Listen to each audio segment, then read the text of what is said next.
Hello po mga kababayan, this is Nancy Bicolana. Balik po tayo, nakakuha tayo ng time ngayon.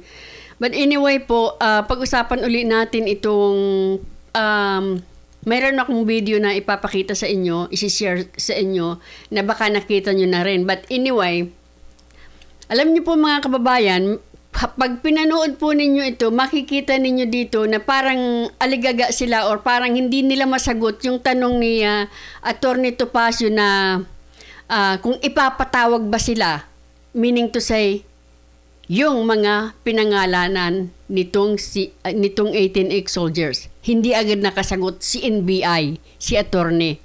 Pakinggan po natin.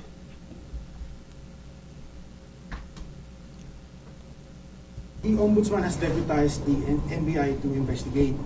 But outside of the Ombudsman's deputization, the NBI also has plenary power to investigate matters, motu proprio. And so, please don't be of the impression that all this is just because of the issue of the alleged 18 Marines. So, this can go beyond that. So what are you exactly investigating with respect to Okay, you tell me, because you're being overbroad. See? Kasing mga kababayan, sinabi po nitong abogado na to, nag-prepare daw sila ng rooms for individual interview. Pumunta sila dyan para lang malaman or clarify yung kanilang identity. Binigay na raw yung mga yan sa baba, yung identification nila. Ganito na lang, sir. So, we have prepared individual interview rooms for We do not consent. We already made it clear. We do not consent. You may accompany your client. Never mind. So, It does all not your matter. queries- We do not consent. We want to make that clear. We do not consent. To answer Which questions. part of no? We do not consent to be interviewed at all. We want to leave, and there is nothing in the law that will prevent you from us leaving here now. Okay.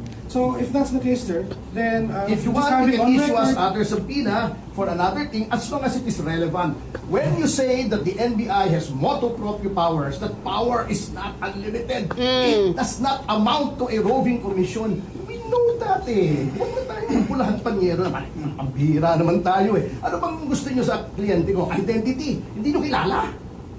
I mean, not to be condescending, but hindi nyo kilala. Oh, Ganito, sir. We can answer those questions in the right forum. We have an interview room where you may we be do not. present. No, we're not. Kasi you want we answers to your are not going to be questions, eh. interviewed. We are not going to be interviewed. Yes. Talagang pinipilit nila na interviewin na natin sa isang room. Merong isang room, nag-prefer sila ng kwarto, ng rooms para sa individual interview. Hindi naman na yata nila sinabi yan doon sa kanilang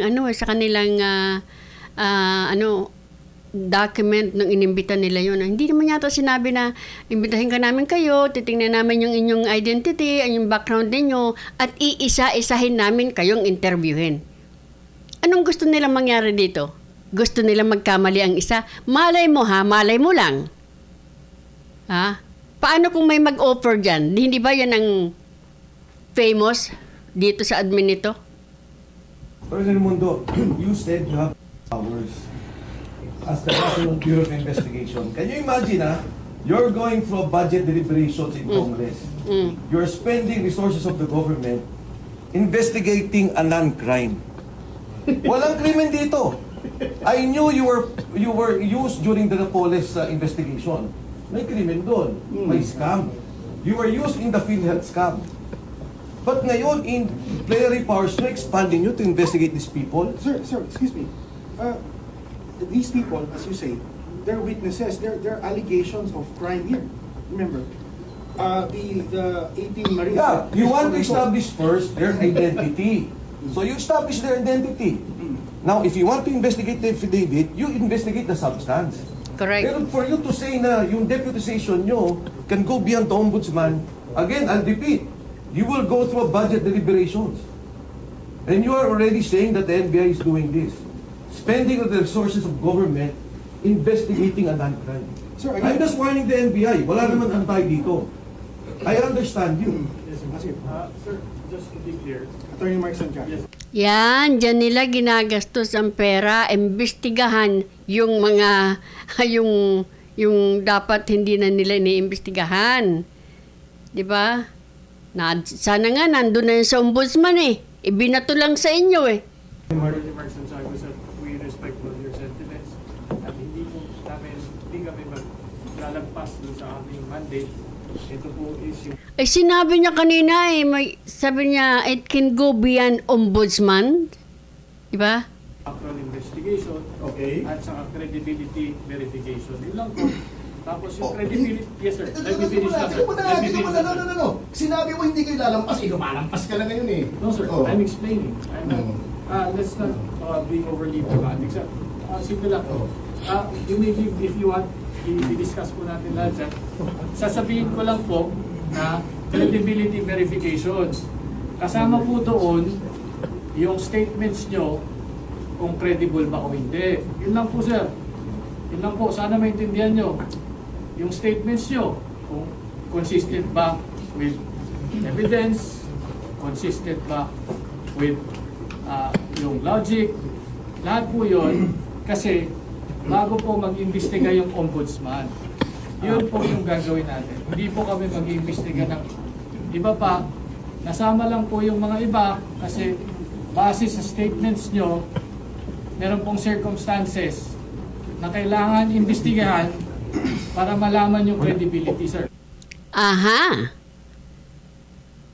Mayroon daw iba sa statement nila na para malaman yung credibility kasi mayroong circumstances na kasama. So siguro yun yung sinasabi nila. Yung iba daw ay hindi naman marin. Yung iba daw discharged dishonorably. Anong kinalaman yan sa sinusumbong sa inyo? Di ba? Eh kung si Madriaga nga na nakakulong ay wala kayong pake sa kredibilidad niya. Hindi kayo ha, di ba? So, yun mga kababayan. Kaya siguro gusto nilang isa-isahin, hoping na magkamali, hoping na may masabing mali, na kahit, alam niyo mga kababayan, ganito kasi mangyayari dito ha, sa akin lang, kahit may note na pagkakamali na nabigkas ng isa sa kanila, papaypayan nila yan. Yun ang palalakihin nila. At paano, isasabog yan ng media para talagang sirain, i-take down ng credibility nilang lahat. May note, kahit may note lang, isang maliit lang na mabanggit na hindi wala doon sa kanilang affidavit, 'di ba? 'Yun po ang kanilang titingnan at 'yun po yung kanilang ipapakalat. At kumbaga, example dito, mayroon pong pagkalaki-laking ebidensya kasinlaki ng elepante. Pero hindi po nila makikita yan. Ang makikita nila ay yung chihuahua. Kasi yung chihuahua ay mas maingay kaysa elepante. Ganon po yata ang mangyayari dyan. Akin lang to, mga sirs. Akin lang to. Di ba? Mga investigador kayo, di ba? Yun ang gusto ninyo, di ba? Magkamali ng kahit kaunti. Diyan pumapasok yung sinasabi ng forces in ono, forces in omnibus. Kung mali ang isa, mali kayong lahat. Di ba? So, bakit hindi nyo yata sinabi na ganun ang gagawin ninyo? Buti na lang may mga abogadong kasama. Di ba? Kasi, hindi naman yun ang nakalagay yata doon sa sa invitation ninyo eh. Naiisa-isahin nyo sila. Di ba? Pagkalaki-laking ebidensya, kasinlaki ng elepante, ang makikita, yung chihuahua, dahil yung chihuahua ay maingay. Parang si Boyeng Remulla. Ang dami-dami nagrereklamo, ang dami-daming picture na ipinakita. Ang nakita isa, nagpa-press-con, lumabas na. Alam mo, ganito, di ba? So other than that, if you will refuse, of course you can refuse, sir. We're just here to inform you na yun po yung proceedings na mangyayari. Okay. Yung credibility po na sinasabi niyo, so you, beyond the identity, you also want to establish the credibility of the 18. As stated in the deputization, sir. You're welcome to read it. You're welcome to read it. Ito, sir. Credibility verification of the 18 individuals. Yun po who executed the joint affidavit. Kasi sir, you filed a complaint with the Ombudsman. The Ombudsman deputized us to conduct background and credibility verification for their proceedings. Now, I'm just for my client. I just want to she didn't want to execute the affidavit as part of the affidavit. I was just wondering why she said Sige mo. definitely there should be just There is basis, it will be revealed later po, no? As of right now, as you can see, there's, we're being, this is a semi-public forum, so we don't want to disclose that here, but it will be disclosed during the interview, which you are welcome to ask. So, is it okay to disclose we see the But now, oh no, not here, not here, not here. Kasi other witnesses will be subject to this, diba? I just want to leave this for the participation.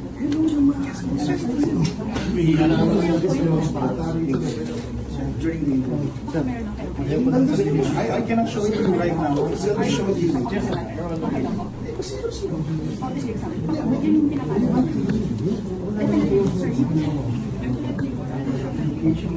Okay, good.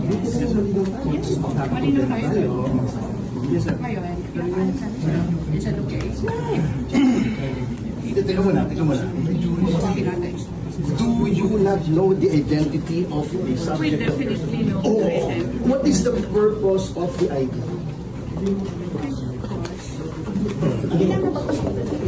No, hindi. Yan ang napag-usapan yun ni Atty. Baligod.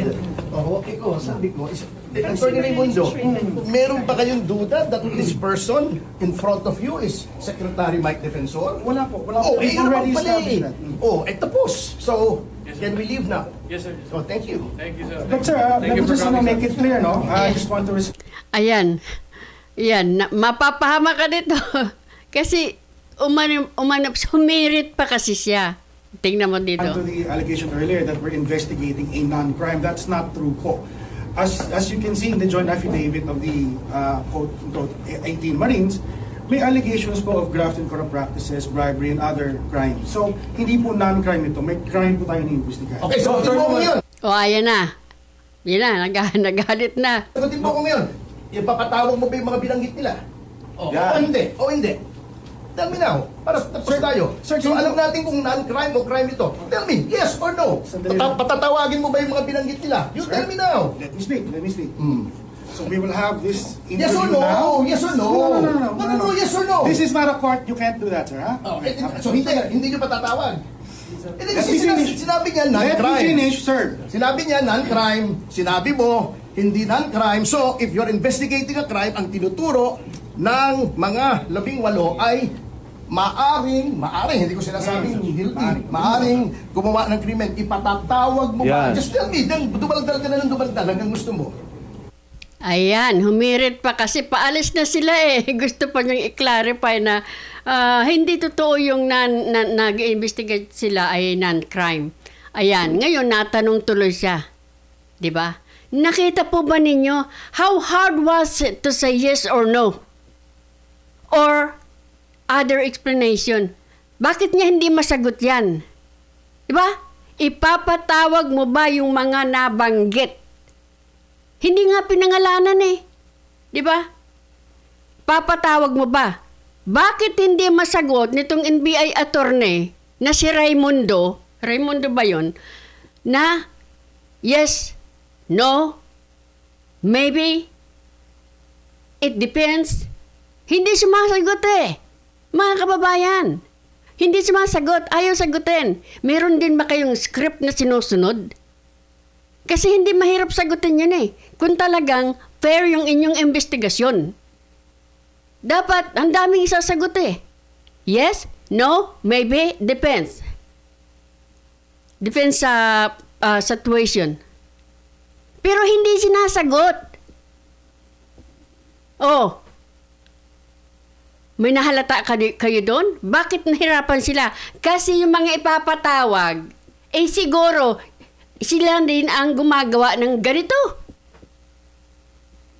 Guluhin. Parang ginugulo eh. Di ba? Ginugulo ang investigasyon. Dapat tahimik na lang yan nandun sa ombudsman at tahimik silang nag-iimbestiga. Hindi eh. Di ba? Sagutin mo lang ako o hindi. Are you about done, sir? Oh. Okay. Okay. Oh. Alright, so we will have an investigation. If the evidence points to them, there's See? How hard was it to say that? Ba't hindi mo sagot? Hinintay mo pang may magbulong sa'yo. May tumulong sa'yo. Attorney ka naman. At kung talagang fair ang pag-iimbestiga, ayan o. Sabi mo, balikan natin.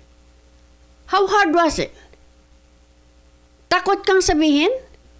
Hinintay mo pang may mag-guide sa iyo. Ito, di ba? Baka sinabi, ito sabihin mo. Di ba? Pero kung talagang patas kayo, not a problem, sagutin nyo. Are you about done, sir? Oh. Okay. Okay. Alright, so we will have an investigation. If the evidence points to them, if there's sufficient evidence, then we will do so. Ipapatawag din po namin sila. Paano ko sabihin ninyong walang sufficient evidence? Hindi nyo sila papatawag dahil ayaw nga nilang maipatawag, di ba? Kaya, nakita nyo na mga kababayan, kasi sila ang ano dito, parang kung ano, sila na ang author dito. Parang kumbaga, alam na nila kung ano ang magiging, kung saan. Hindi ba sabi ni Bongbong doon sa ICI? Hindi darating sa Malacanang ang investigasyon sa flood control. O hindi nga nakarating. Natandaan niyo yan? Si Bongbong ang nagsabi niyan. Hindi makakarating sa Malacanang ang investigasyon dito sa flood control, dito sa corruption sa flood control. Paano niya sinabi? Kasi siya nga ang gumawa ng ICI eh. Hindi pa nga naiimbestigahan, cleaner na niya. Parang sinabi niya sa mga mag-iimbestiga, wag makakarating dito. Kaya tingnan mo, hirap na hirap silang sumagot. 'Di ba? Sila nang nagsabi may crimes eh. May crime. Kasi sinabi ni Secretary Mike Defensor na non-crime ang iniimbestigahan nyo. Non-crime kasi nga po identity lang naman yung kinukuha nila. Di ba? No, Attorney Mundo, Ayun na I was naman. going to mention that. If you want to establish the identities of the Marines, including myself and my wife, Attorney Levy already stated the IDs were given downstairs and you can verify and the serial numbers are with him. So, what I'm saying is, if the identity is the one that you want to establish, then that's it. Tapos That's why na. I'm saying it's a non-crime. Now, if it's a crime investigation, Yun nga, di ba? then you should call on those they pointed to. Ayan na, babanggitin na ang pangalan. Kasi establish yun ang identity eh. Oh. Yun lang ang gusto nyo establish eh. So once you have established their identities, yung tinuro nila, patawag nyo rin. Now it becomes a crime. Sir, But if kung sila lang imbestigahan ninyo, then it's a bias, non-crime investigation of the... Correct. Di ba? Sabi ko nga po sa inyo, parang ano na to eh, script na naman ito eh. Parang stick to the plan na naman ito eh. Di ba? Kasi napansin ko talaga hirap silang sumagot dun eh. Pero kung tunay po itong talagang pag-iimbestiga na wala silang kumbaga lang naman ha, na sinusunod, sure, hindi, maybe, depende. Pero naghintay pa siyang may bumulong sa kanya. Di ba? Hindi nila inaasahan yung tanong ni Atty. Topacio siguro. people complaining. sir, hindi po sila iniimbestigahan. They are witnesses. They are Exactly. witnesses. So that's why when I said you establish their identity, then it's downstairs. The serial numbers are with Attorney Baligon. Once it's established, you call the others. Correct. Now, 40 names, including the affidavit, including Sandro Marcos and Bongbong Marcos and Yusek Jojo Cadiz of DOJ. Yan, mga critical yan. Kung sasabihin nyo, Si Jojo Cadiz po ay nasa NBI, sa DOJ. Natandaan ninyo? Yan yung sinasabi ni Saldico na nakakaalam tungkol doon sa pera. Ngayon po, natandaan ninyo na itong si Jojo Cadiz nagbakasyon muna nung mabanggit yung pangalan niya. Tinatanong kung siya ay nag-resign. Di ba? Nag-resign yata siya pero hindi ko alam kung tinanggap kasi later on, a month siguro, ibinalik sa DOJ. So nasa DOJ si Cadiz.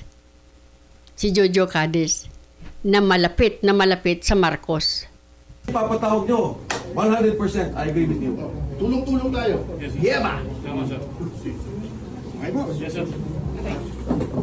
Sige po. Tayo tayo. Tayo tayo, partner. Okay sila. But anyway, mga kababayan, yun nga po. Hindi ko po maintindihan kung bakit parang hindi nila inaasahan siguro yung sagot na yun eh. Kasi di ba pauwi na, alis na kami, sabi ni Atty. Topacio. Sabi niya, wala naman kayong karapatan na pigilan kaming umalis. Tapos, nagpahinto itong si Atty. Raimundo. Kung ako nagkakamali sa kanyang pangalan. Atty. Raimundo ba yun? Inano ko eh. Yes, Atty. Raimundo. At yung isang may blue t-shirt, siya yung Atty. Mark Santiago. Ewan ko yung babae kung sino siya. But anyway, mga kababayan, yun po ang nakikita natin na parang unang-una ang gulo. Kasi dapat isinumbong ito na nasa ombudsman na dapat sa ombudsman inaksyonan. Pero parang ayaw talaga nilang makarating ito sa Malacanang. Kahit na po, kaliwat kanan na po ang binabanggit na Bongbong Marcos, Bongbong Marcos, Sandro Marcos, Jojo Cadiz, Aminang Pangandaman, Bersamin. Kaliwat kanan na po ang banggit ng pangalan nila. Hindi po nila pinapatawag. Ito si Lacson, ganun din. So mga kababayan, parang pinagkakaisahan para hindi talaga matukoy kung sino talaga ang pasimuno ng magnanakaw sa gobyerno, sa pera ng bayan. At isa pa, wala na po talaga silang tinatrabaho. Tinatrabaho na po nila kung papaano sila mananatili sa pwesto. So, mga kababayan, ito po yung nakakakilabot. Kasi parang sindikato gobyerno na po ito. Diba? Hindi ka na makapagsalita. Pag nagsalita ka, either tatakutin ka, kakasuhan ka, diba? I-intimidate ka. Gusto po natin ng malayang bansa. Hindi po yung para tayong nasa komunista na bansa. Na ang kailangan lang lagi tayong babaw ng magbabaw, uupo ng uupo. Ngayon lahat yes man eh. Yes sir, yes ma'am. Opo. Huwag mo nang tawagin nasa demokrasya tayo kung ganyan din lang na bawat magsalita na hindi mo magustuhan ay i-intimidate mo. Ang dami na pong nasaktan, ang dami na pong nasagasaan ng administrasyon na ito.